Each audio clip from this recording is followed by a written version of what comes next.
What is the worst second-hand embarrassment you've ever felt? 1. My ex-girlfriend was a waitress and we were out to dinner with my parents. My mother pulls the trying to use an expired coupon move on the waiter. She simply refused to accept that time as a thing and that the written date had passed. While I zone out and wait for my mom to either win or be escorted out by management, my ex was apparently slowly losing her mind. She suddenly snatches the dollar bill-sized coupon from my mother's hand and eats it.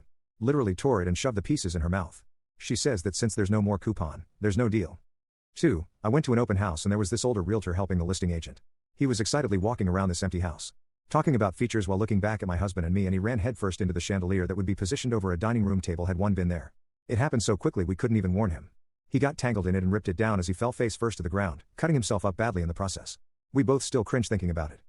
3. Was at a dinner party when my friend's mother-in-law asked another one of our friends when her baby was due. She wasn't pregnant. Anyway, the mother-in-law should have simply apologized, but instead doubles down with something to the effect of "it sure looks like you're pregnant." 4. A colleague of mine put in his 2 weeks for context. He's a fairly attractive man. Well, this woman from HR of all places comes by his cubicle to wish him well, I guess. Anyway, she basically gives him a dance right there in front of the whole office.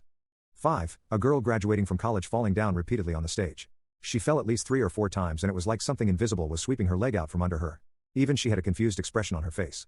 6. A new guy started at work and a couple of us were standing around chatting. A lady that also works there who is fairly rough around the edges walks by and the new guy looks at the other guy we were chatting with and states, "Damn, I feel bad for her husband." It was her husband we were talking to. 7. I saw a friend who was upset that his girlfriend corrected his grammar, throw himself on a couch and kick his feet and pound his fists while he cried out, "Don't correct me. You're not my mom." She kicked him out of her apartment and broke up with him. I wondered how she lasted so long.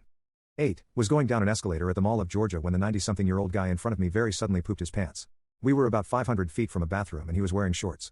I felt so bad for him. My dad gave him his hoodie to wrap around his waist. I was very proud. He was my dad in that moment and still am.